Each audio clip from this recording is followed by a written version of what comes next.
66% of United States residents' public water is fluoridated. It is known to have tremendous effects on bone cancer, joint problems, bone weakness, lowered estrogen and testosterone levels, and dental fluorosis, which is yellowing of the teeth and pitting in the enamel. Wouldn't it make more sense to enhance public water with vitamins which are meant to be ingested to promote overall health, rather than putting such a toxic chemical in our water with a bogus explanation that it will improve our dental health? We now know that fluoride causes more dental problems than it solves. Something doesn't seem right about this. Do you honestly believe that these companies care deeply enough for the people to spend large amounts of their own money to fluoridate public water when the people already purchase their own toothpaste? But there's a difference between toothpaste and drinking water. We don't ingest toothpaste. If you go to any hardware store and look at any rat poison product, you will only find one ingredient: sodium fluoride. It is the most toxic ionic molecule outside of potassium dichromate. Now Dannon, along with other companies, have begun fluoridating bottled water. It is becoming increasingly difficult to get away from. And the fact that fluoride is also used in many prescription antidepressants shows that it eliminates aggression and motivation in people. Fluoride, to my knowledge as a physician, has absolutely no biological benefit whatsoever. But one of the significant things is that the Russians carried out all sorts of experiments on the people living in the Gulag. One of them, of course, was to fluoridate the water. Why? You fluoridate the water, why people are not as aggressive as they ordinarily would be. In fact, what is the active ingredient in Prozac that is so widely distributed in America today? Well, it's a fluoride compound. And now, we are finding that public water nationwide is showing up with arsenic, lead, cadmium, and thermonium, which is a radioactive form of lead. Cancer, lowered sex drive, birth defects, sedation, and brain defects. Does this not sound like a wonder drug for anyone aiming to control a population?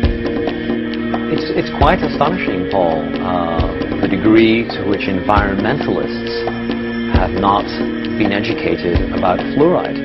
You know, people have an unconscious trust in their doctor or their dentist, and if you can persuade doctors and dentists that fluoride is safe and good, then you're able to reach the rest of the nation. People believe their doctors and dentists, and that was a way of promoting fluoride for Bernays.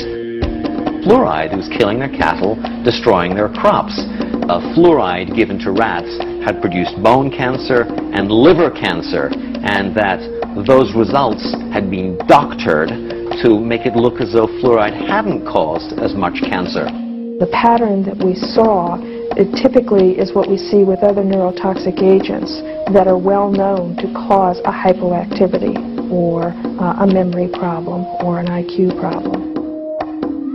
When I first presented the results of these studies, one of the individuals sitting and listening to the results, he says, "Do you have any idea what you're saying?" And he says, "You're telling us that we're reducing the IQ of children." And basically I said, yes.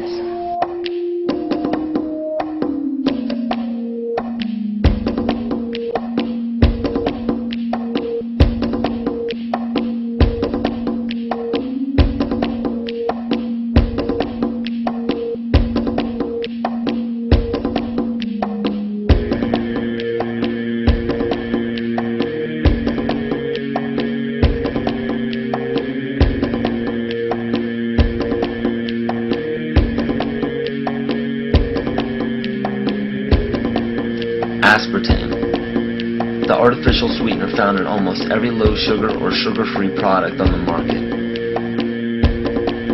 First of all, aspartame is made up of three things: methanol, which of course is what produces blindness, aspartic acid, and phenylamine. These are all poisons. Aspartic acid, of course, produces brain lesions. This was known back in the early 1970s. Methanol produces blindness. Phenylamine is what you see in the brain, and in high dosage it produces trauma. We're not making this all up. The FDA did publish back in, I think it was the 80s, they did publish the 92 potential side effects of aspartame. And they do, these side effects are quite are extremely serious. Things like dizziness, problems with balance, abdominal pain and cramps, changes in vision, seizures and convulsions, etc., etc. So the nervous system seems to be one of the areas that's most affected. So we see people have difficulty thinking. They feel like they're walking around in a cloud or a fog. Yet despite all of these harmful effects, Donald Rumsfeld pushed it out into the stores in over 5,000 products when he was CEO of Searly, the company that manufactured aspartame.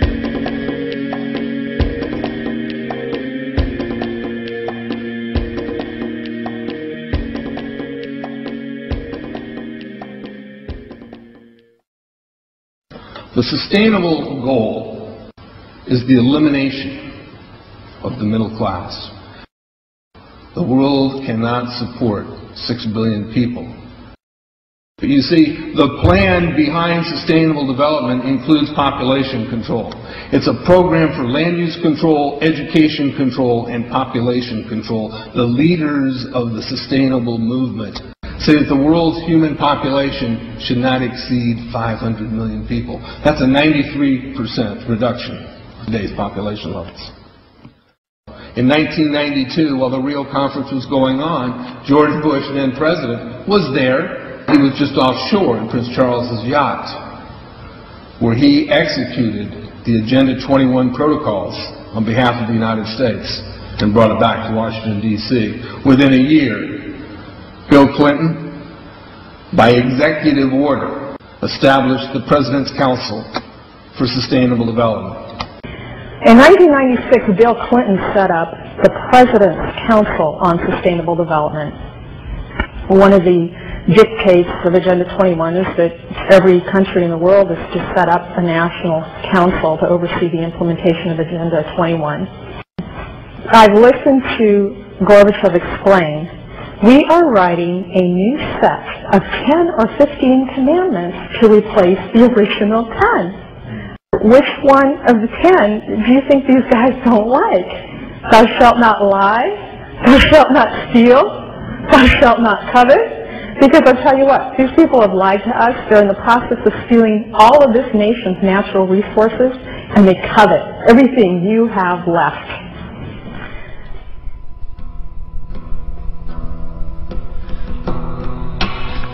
To explain the map, the red are areas that are to be off limits to human beings.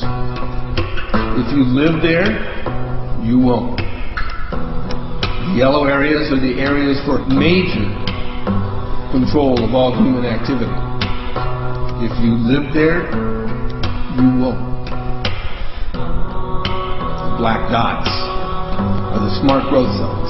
That's where human beings are to be stacked and packed in small living units along rail tracks. The Smart Growth Program ultimately has jobs assigned and children cared for by the state.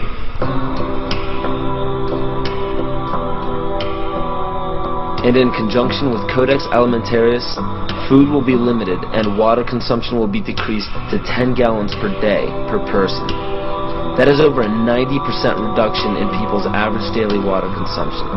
And along with shortages of food and water, the food we will be provided with will be genetically manipulated and nutrient deficient. Genetic manipulation of food causes complications in metabolizing and utilizing food for energy. In June of 2003, scientists reported that the gene sequence of the inserted genes into crops had actually changed their order. They had re-scrambled. So the genetic inserts are not stable. Another laboratory confirmed this and found that it had changed in the same varieties in different ways that they had tested. So not only is it unstable and changing, it's not even uniform in the way it's changing. This is incredibly dangerous. Nutrient deficiencies due to Codex's planned vitamin and mineral ban will cause billions of preventable diseases. Both of these will ultimately lead to billions of deaths. The question is then, how do they do it? How in the world are they getting this agenda?